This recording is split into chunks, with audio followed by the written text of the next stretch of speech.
E aí, pessoal, tudo bem com vocês? Como é que vocês estão? Certinho?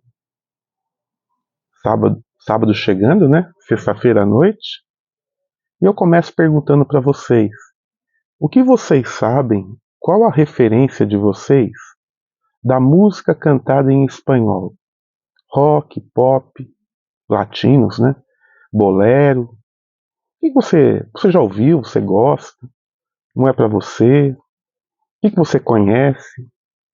Então, nosso vídeo de hoje é para falar um pouco sobre isso, né? Para falar, na verdade, sobre a Shakira, né? E por que ela é uma cantora diferente das outras cantoras da geração dela e como explicar o sucesso dessa colombiana durante tanto tempo, né? Ela começa a carreira nos anos 90, nós já estamos em 2024 e ainda se fala da Shakira, né? Pois bem, a Shakira se chama Shakira Isabel Rippoli. Ela tem 47 anos. Né? Você já viu a Shakira em eventos esportivos, abrindo, tocando nos intervalos de campeonatos importantes. Você já assistiu os videoclipes dela. Mas é importante a gente frisar o seguinte, que o chamado rock pop latino, ele nunca gozou de grande visibilidade antes da antes do Grammy Latino ter a importância que ele tem hoje, né? O Grammy era um evento da indústria para a indústria e não se alardeava assim, o artista ganhou 3, 4, 5 Grammys. Após o advento da MTV e de uma espécie de disputa entre os artistas, porque com a chegada da MTV, o top 40 das rádios acaba indo para o top 40 dos videoclipes. E a imagem do artista começou a dizer muito, né? É, Pela primeira vez a gente ouvia a música e via o artista que estava cantando. E aí ficou assim, nossa, esse artista ele não tem sex appeal, esse artista, essa cantora, ela não é bonita, coisas do tipo, né? A gente observa o que aconteceu dos anos 90 em diante, né? A chegada das cantoras teens, capitaneadas pela Britney Spears, que trouxe junto com ela várias outras cantoras muito jovens que explodiram. Claro que por causa dos videoclipes. Tem canções bonitas? Tem. Tem discos interessantes? Claro. Mas o videoclipe foi o que contou mais, né? E no Brasil a gente sempre teve um pouco de preconceito com a música cantada em espanhol. Tudo a gente apelidava de bolero, né? Um pouco disso talvez tenha sido por causa daquela dupla sertaneja chamada Pedro Bento e Zé da Estrada, que cantava com chapéu gigante, os chapéus mexicanos, né? Vamos dizer assim, e emulava a música paraguaia. Muita harpa, uma gritaria, um som meio monocórdico que acabou não fazendo, não atingindo um grande público, né? Ficou restrito para quem gostava daquilo, né? Por outro lado, os cantores como Altemar Dutra e outros, né, Calbi Peixoto e tal, enveredaram para a seara do bolero e gravaram álbuns interessantes, álbuns bonitos, vamos dizer assim, né? Mas a música cantada em espanhol nunca pegou aqui no Brasil. A gente nunca teve aquele apreço pelos nossos hermanos, né? No formato vinil, CD, etc. Até que chega a MTV latina também, né?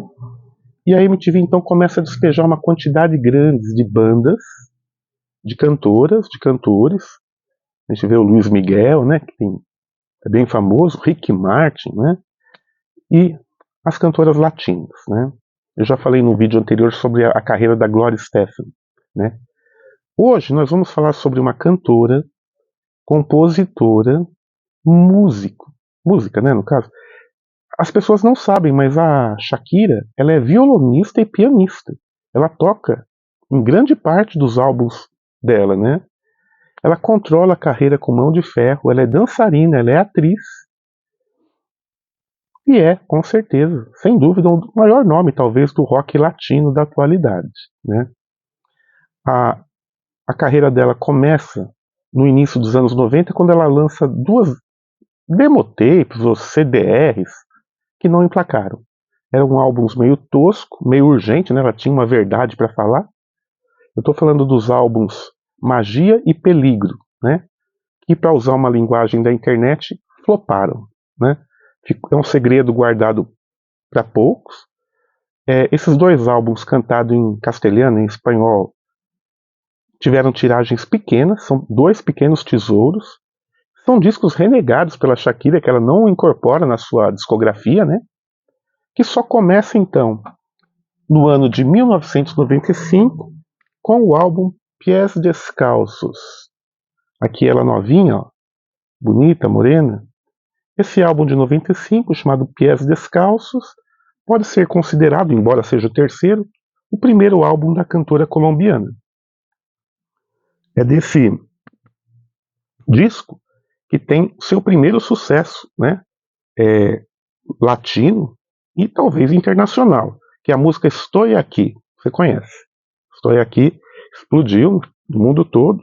Ela chegou até a aparecer na televisão brasileira para trabalhar esse hit, né? Para vender o álbum, né? É de 1995.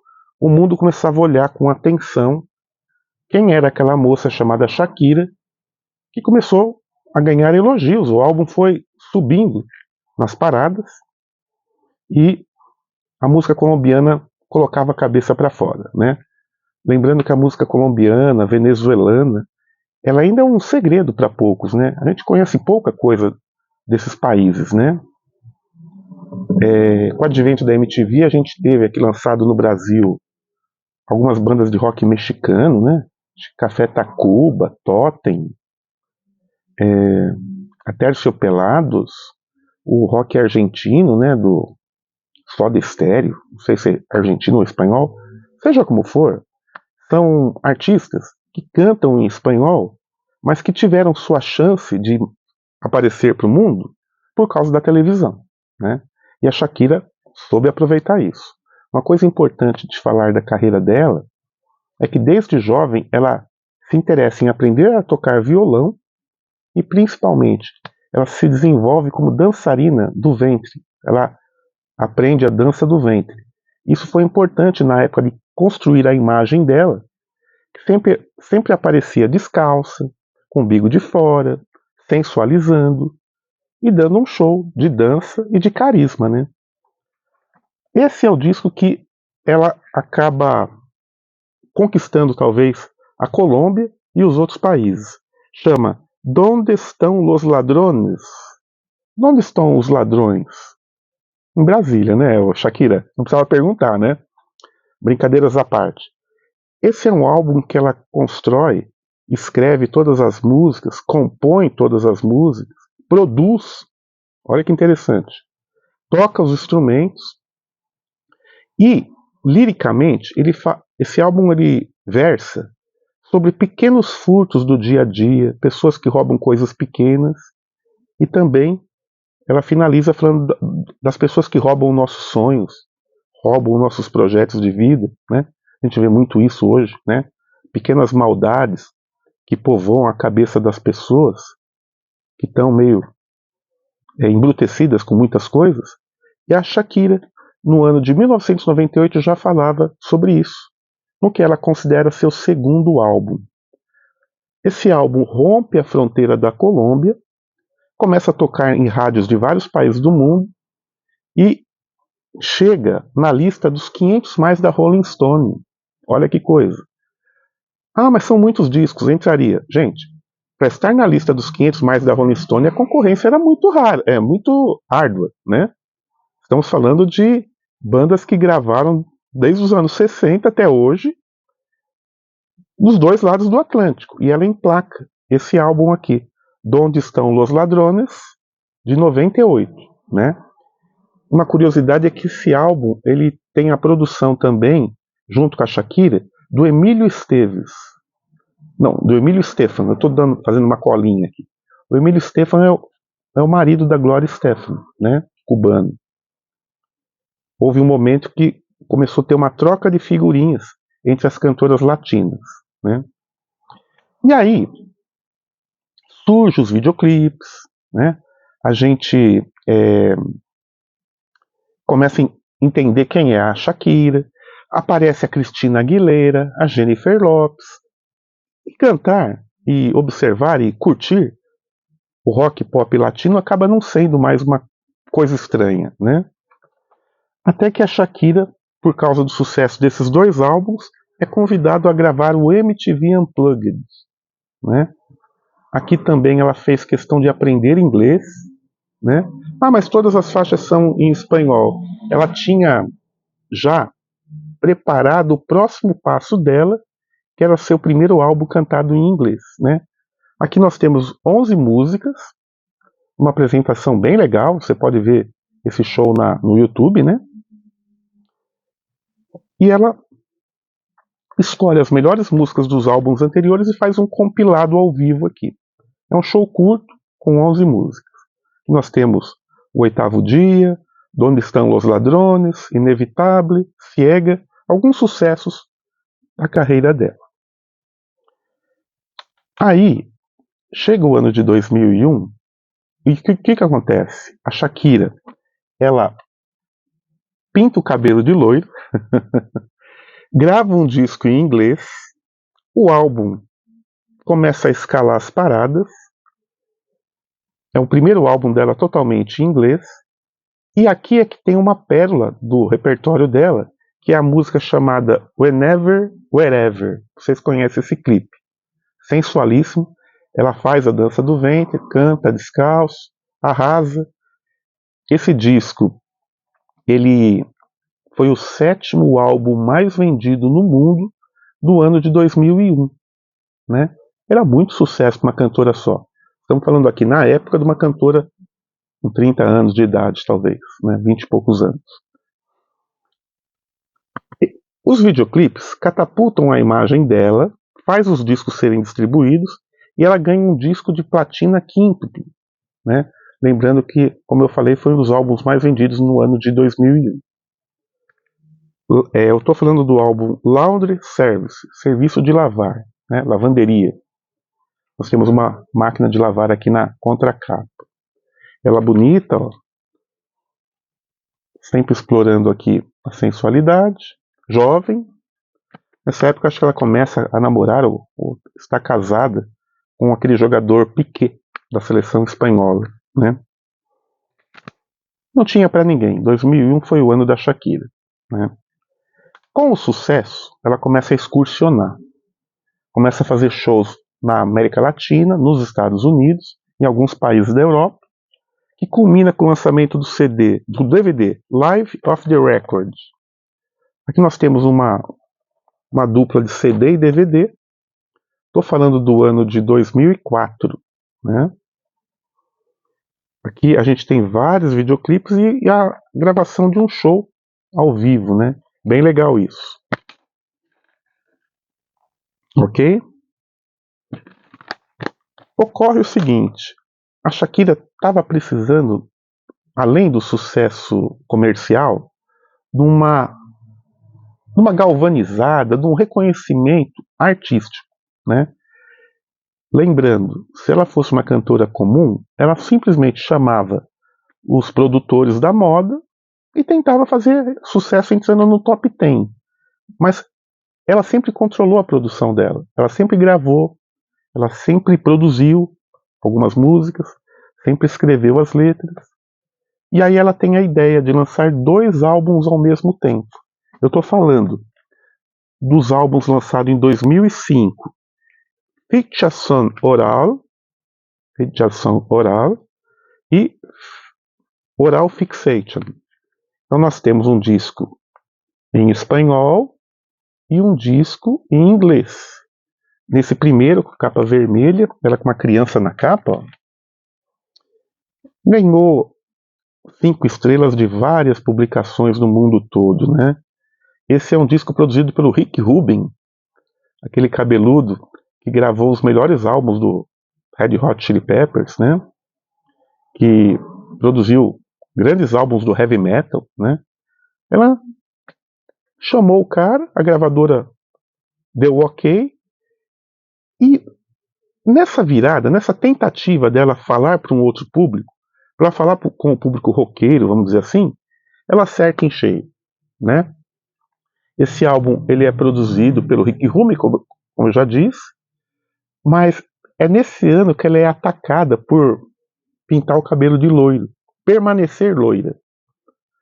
Um movimento xenofóbico acontece na Colômbia e os colombianos começam a falar mal da Shakira. Pô, pintou o cabelo de loiro, quer fazer sucesso nos Estados Unidos. Aquela burrice de fã, né? 12 músicas. La Tortura é a faixa que se destaca aqui. Estou falando do ano de 2005, com a Shakira produzindo o álbum e tendo o Rick Rubin como coprodutor, né? Ele ajuda a Shakira a produzir. Observa como ela controla todos os passos da sua obra. Olha que foto legal aqui, né? Quando ela faz essa cara assim de mulher vivida, segurando uma criança, ela explica que ela estava querendo se referir ao pecado original, a Eva. Daí o nome, fixação oral, fixação oral, né? Que dá para entender muito bem com ela jovem, que é jovem, né? Jovem aqui segurando a maçã, que remete ao Gênesis da Bíblia, né? Quando a mulher cai em tentação, né? Aqui, Oral Fixation é cantado em inglês. São outras músicas gravadas no mesmo ano, talvez até na mesma sessão, né? Sim, Rick Rubin está aqui também. Aqui a gente tem a música Ilegal com o Carlos Santana na guitarra e Animal City. São duas faixas que se destacaram aqui. Olha aqui a silhueta dela aqui perto da árvore, né? A maçã no rótulo do CD. Foi a própria Shakira, controladora como ela é, que bolou essa capa, né? Essa capa saiu da cabeça dela, uma invenção. E é claro, a crítica, principalmente europeia, caiu de joelhos nisso aqui, dizendo que isso era um grande álbum, né? O álbum que entra na lista da Rolling Stone é o Laundry Service. Mas esse álbum supera. Provavelmente, nesse momento que eu falo com vocês, seja talvez o melhor álbum da carreira dela, né? Aí, o que acontece? Nesse Oral Fixation aqui, o disco sai sem o grande hit da carreira dela. O disco explode, né, vende bastante. Ela lança um videoclipe que viraliza, que é o que tem a música Hips Don't Lie, né? Hips Don't Lie, que é uma participação junto com o pessoal do Fugees, lá o Wyclef Jean e tal, escala as paradas da Billboard, ela chega no top 1 com uma música mais tocada, e aí o que não estava programado faz com que essa música entre nesse álbum, né? Há versões desse CD com a música e sem a música, certo? Todo mundo falava assim, são muitos sucessos, ela vai dar uma pausa, não dá para manter essa qualidade musical por muito tempo. Mas o pessoal se engana, porque no ano de 2009, ou seja, 2 anos depois do Oral Fixation e do grande sucesso Hips Don't Lie, ela lança também o elogiado She Wolf, Mulher Loba, algo assim, né? She Wolf é um disco que vai trazer pela primeira vez a Shakira usando instrumentos eletrônicos. Ela chama os rappers do Neptunes, né? Que é uma banda, um rapper do underground nova-iorquino, né? E ele empresta então os seus talentos de produtor, de músico, colocando eletrônica no som da Shakira. Aqui a Shakira já estava internacional, né? Ela, não vou dizer que esqueceu, mas ela já não estava mais preocupada em fazer música só para a comunidade latina. Aqui nós temos 12 músicas, né? A maioria em inglês. Tem até uma música em francês aqui. E as 3 últimas, Lo hecho está hecho, Anos Luz e Loba, né? São 3 faixas em castelhano. Esse álbum foi produzido pela Shakira também, tá? Esse aqui eu confesso que eu ouvi pouco, teria que ouvir com mais calma, né? Mas vocês estão entendendo o que eu estou querendo construir com esse vídeo, né? Estou querendo mostrar que a Shakira, diferente da Britney Spears, da própria Jennifer Lopez, ela era controladora, é controladora. Ela se preocupa, claro, com o sucesso radiofônico, mas ela está construindo uma obra autoral, diferente das outras cantoras teens, que orbita vai para o lado que o vento está batendo. Vide, por exemplo, a Miley Cyrus, né, a Demi Lovato. Pô, as cantoras carismáticas, mas cada disco atira para um lado, né? Aqui, o álbum Sale El Sol. Sale El Sol é um álbum de 2010, né? Olha a loira aqui. Aqui ela já adota o visual loiro já, né? Esse álbum, ele entra pro top 1 latino e vende 5 milhões de cópias, prolongando esse sucesso da Shakira, né? Os três últimos álbuns da carreira dela eu não tenho. Não foi lançado no Brasil o último dela, que chama Las Mujeres Ya No Lloran. As Mulheres Já Não Choram, né? Não foi lançado nem o último CD da Madonna. Você acha que sairia o último álbum da Shakira? Não saiu aqui no Brasil o último CD da Marisa Monte. Então, assim, pessoal, a gente tá numa encruzilhada em que não basta você colecionar o CD, você tem que esperar a boa vontade da indústria fonográfica de lançar os álbuns no Brasil. Eles não lançam, a gente fica à mercê desse não lançamento. Na hora de importar o CD está muito caro, né? Demora para chegar, aquela coisa que você já conhece. Confesso que esse último trabalho da Shakira, de 2024, eu só ouvi ainda muito por cima em MP3, né? Não é a mesma coisa. Aqui uma coletânea genérica dela chamada Greatest Hits. Isso é tudo que eu tenho da Shakira. Ficou faltando falar do álbum Eldorado, de 2017, e do álbum homônimo, chamado Shakira, de 2014, que eu tenho certeza que eu tenho, mas eu não achei nessas arrumações aqui do meu quarto. Assim, pessoal, todo mundo ouve tango, uns gostam, outros não. A gente assiste documentários de futebol sobre o Maradona, etc. Sempre tem o tango lá tocando. Mas a música colombiana, equatoriana, peruana, venezuelana a gente não conhece. Quando eu digo não conhece, é assim, essas músicas são difíceis de nós chegarmos até ela, né? Não toca na TV, não toca na rádio e os CDs não existem, né? A gente fica muito dependente da MTV latina e de fenômenos como a da Shakira, que aparece e mostra pra gente um lado desconhecido do rock pop latino. No caso da Shakira, o interesse dela por dança do ventre fez ela pesquisar e incorporar no som dela até temática árabe, né? Ela usa alguns instrumentos de sopro da música árabe. Ela mistura, como vocês ouviram eu dizer nesses últimos álbuns, um pouco de eletrônica. E hoje ela pode ser considerada, sem dúvida, como uma espécie de Madonna, uma Madonna latina, né?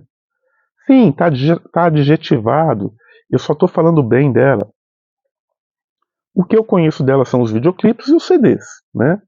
Parece que ela apareceu no Faustão, em algum ano aí, no início da carreira dela.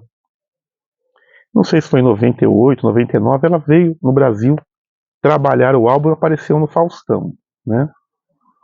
Eu não tenho certeza se ela tocou na abertura ou no intervalo de alguma Copa do Mundo também, né? É um rosto conhecido, uma artista carismática, né? Canta muito bem, tem um sex appeal. Hoje ela está com 47 anos e provavelmente a partir de agora ela vai enveredar para crossovers, para outro tipo de som, né? Não dá para ficar só dançando e mostrando o umbigo no palco e usando o carisma que é inegável que ela tem. Provavelmente ela vai fazer pesquisas no campo da world music, né? Vai fazer algum tributo para algum colombiano que a gente não conhece, famoso, né? Ou talvez duetos com artistas de rap. Pelo menos é o que eu imagino que é um caminho que ela possa trilhar, né? Você conhece o que de música latina? Volta a pergunta. Os álbuns do Roberto Carlos cantando em espanhol, né? Os boleros, Nelson Ned, tem muita coisa chata, vamos ser sinceros, mas tem muita coisa legal, né? O rock pop latino ele é desconhecido, e eu diria mais, o rock argentino a gente conhece pouco, e o rock argentino é muito bom, né? Quem sabe em algum momento aqui do canal eu possa fazer um vídeo sobre isso. O vídeo está ficando longo, eu vou terminar por aqui. Provavelmente eu vou gravar um segundo vídeo ainda sábado ou domingo, não sei, segunda-feira no máximo. E aí o tema vai ser livros, né? Vai ser literatura, né? Você daria uma colher de chá por Los Hermanos? Não a banda carioca superestimada. Os nossos vizinhos aqui da América. Pense nisso. Fiquem com Deus.